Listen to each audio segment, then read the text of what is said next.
Como todos los viernes, las 10 en 10. Las 10 noticias más importantes de esta semana en solo 10 minutos. La 1. Se llenaron las calles de jóvenes que exigen salvar a la República. La 2. Informe final del presidente más mentiroso de la historia. La 3. Destruyen a la República escondidos en un gimnasio resguardados por granaderos. La 4. ¿Dónde están Claudia y los suyos? La 5. Líderes de la semana. Las y los valientes estudiantes de México. La 6. La peor mentira de la semana. No han matado a muchos periodistas, dice López. La 7. El oso de la semana. Las seños Batres y Ortiz atacan a la Suprema Corte de Justicia de la Nación en mitin de Morena. La 8. Un ojo al resto del mundo. El Mayo pide irse a Nueva York. La 9. El dato duro de la semana. La farmaciota del bienestar surte 44 pedidos a la semana. La 10. ¿Qué dicen los estoicos? Acompáñame a ver las 10 en 10.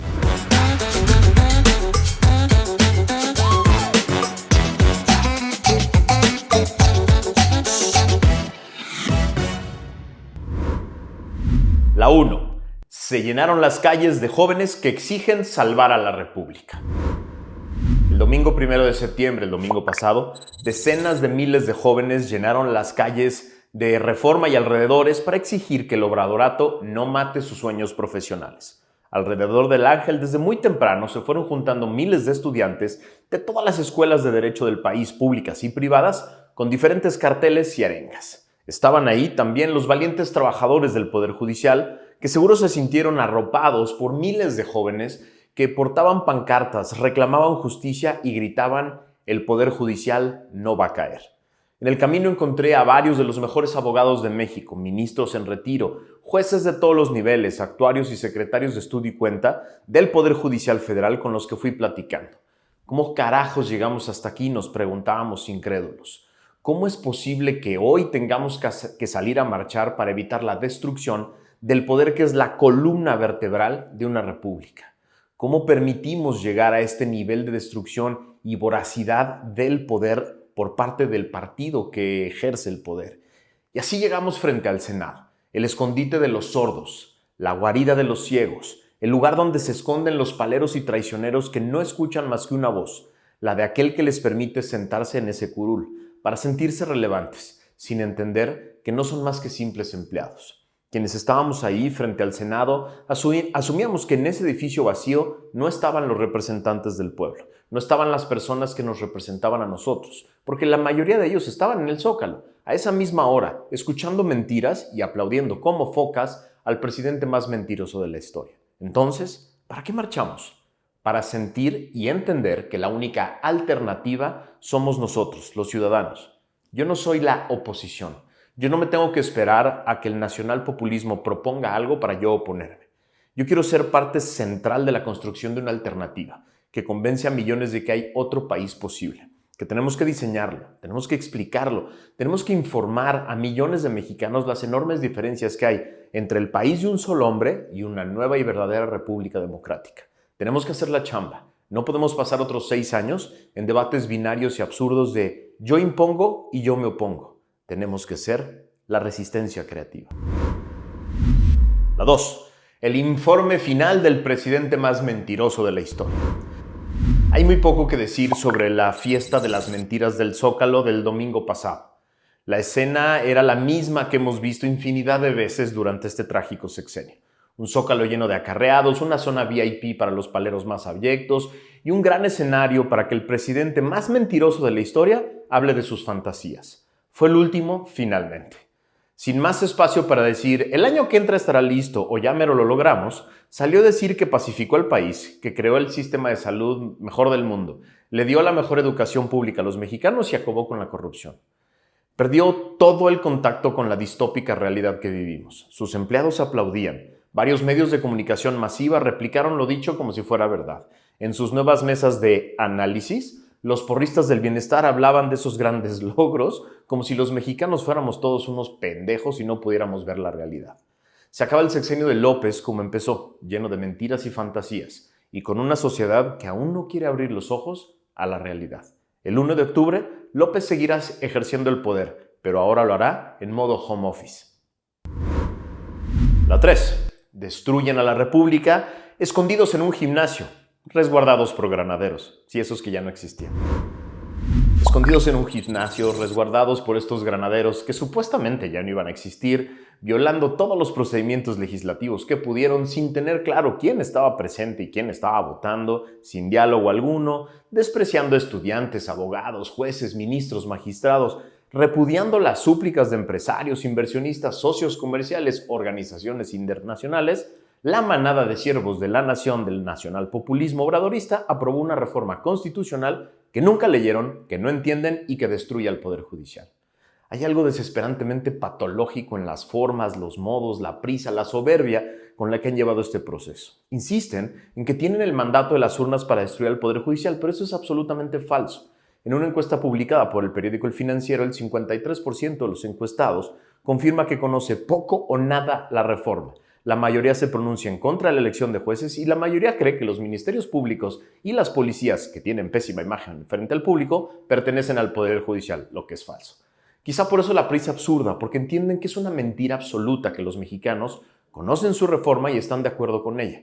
Quizá intuyen que si pasa más tiempo, solo crecerá el rechazo a la destrucción de la república que pretenden. Lo único que les importa hoy es darle gusto a quien le deben el puesto. Y nada más. La 4. ¿Dónde están Claudia y los suyos? ¿Recuerdas alguna transición en México en la que el presidente electo no fuera el eje principal de la escena política? En todas estas transiciones anteriores, desde la declaratoria de validez de la elección, el eje central de la discusión política era el presidente electo, no el presidente que estaba por salir. 2024 es un año inédito en todos los peores sentidos.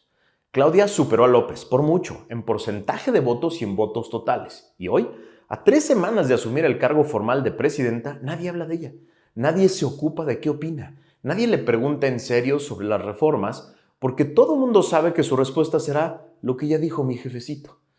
En plena transición, momento clave para un sexenio, la presidenta electa y su equipo son absolutamente irrelevantes, porque la voz cantante la lleva López, que dirige la orquesta, Ricardo Monreal, convertido en un nuevo obradorista más obradorista de los obradoristas, al mando de los siervos en diputados, y Patán Augusto, al mando de los siervos senadores. Monreal se reconstruye como el nuevo pastor de la manada obradorista en la Cámara de Diputados y al grito de «Misión cumplida, jefecito», le entrega a su patrón la aprobación formal de la venganza contra el Poder Judicial.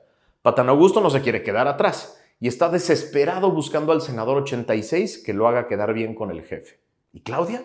Opacada por 3 hombres, desaparecida tras bambalinas, irrelevante en la discusión más importante en décadas para el país.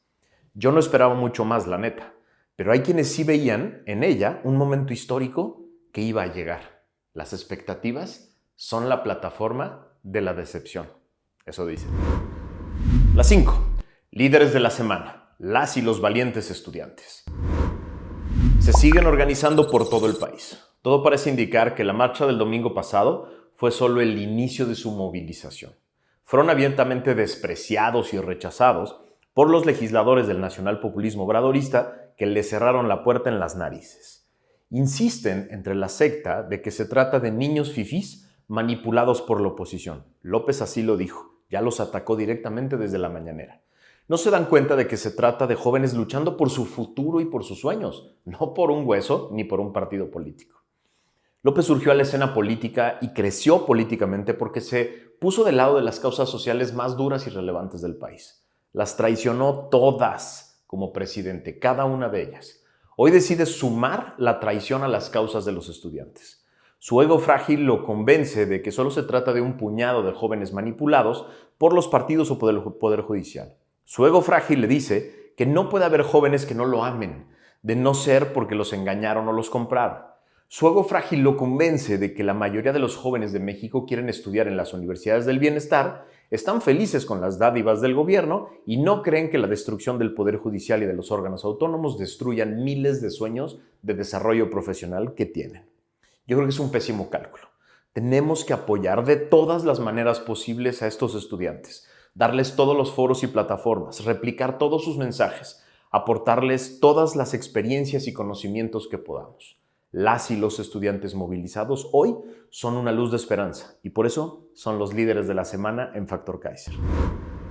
La 6. La peor mentira de la semana. No han matado a muchos periodistas, dice López. En una de esas ruines declaraciones que pasarán a la historia y lo marcarán como el presidente más ruin y mentiroso de la historia, López dijo esta semana, lo cito: "No hemos tenido asesinatos de periodistas más allá de lo que las circunstancias han ocasionado".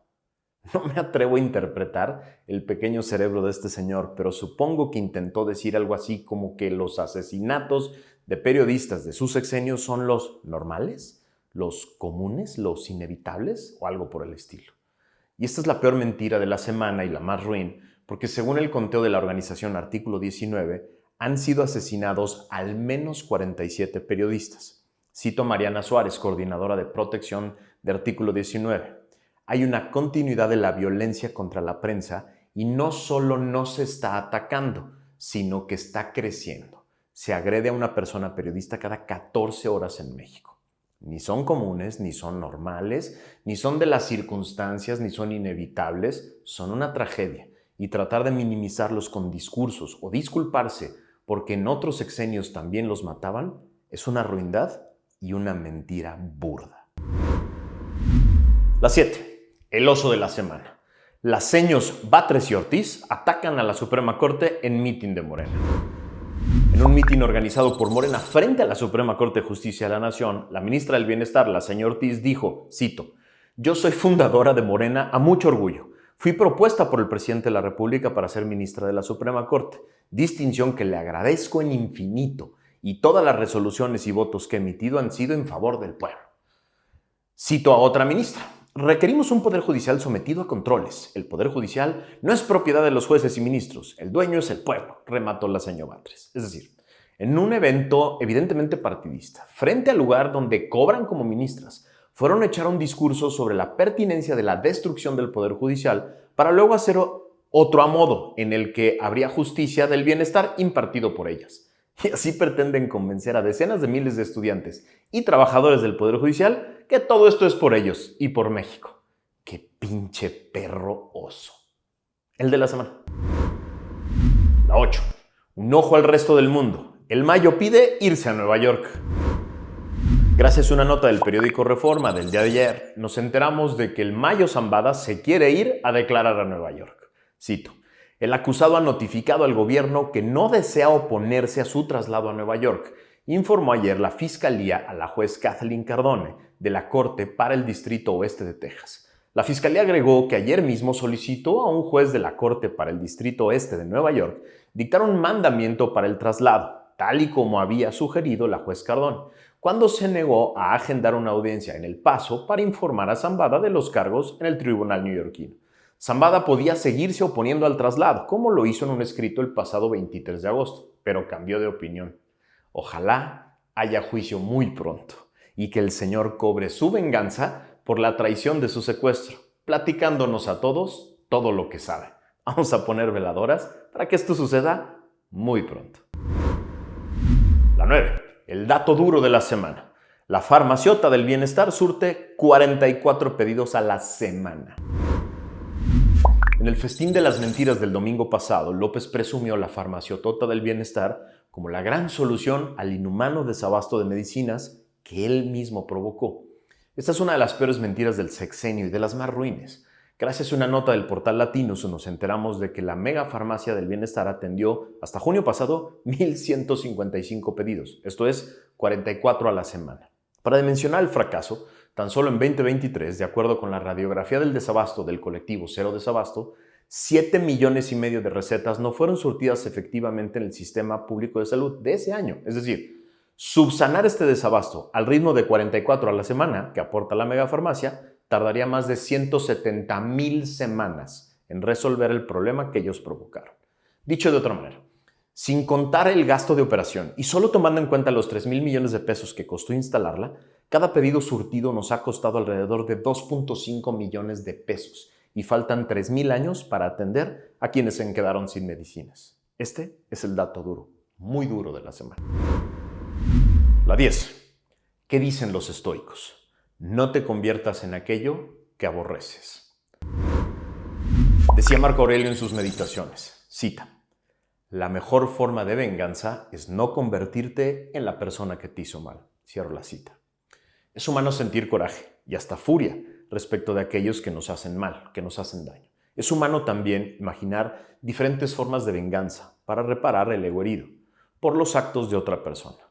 Pero también es capacidad humana la de dar 2 pasos atrás, tomar un respiro, serenar al ego, recobrar la razón y pensar en el siguiente paso. No podemos controlar aquello que hacen o dicen otras personas, pero podemos controlar y definir cómo respondo yo en cualquier circunstancia. Y así, una gran forma de responder es mantenerte alejado del odio, del rencor, de los prejuicios, de la ignorancia o de los miedos que motivaron a quien pretende afectarte. La mejor venganza es mantener la paz y la sonrisa, que reflejan las ineficacias de las carencias del otro. La mejor venganza es ser mejor que todo aquello que desprecias. Así, la pregunta es, ¿a quién nunca te quieres parecer? El principio, ser mejor que aquello que desprecias. El reverso de este principio, ser aquello que desprecias.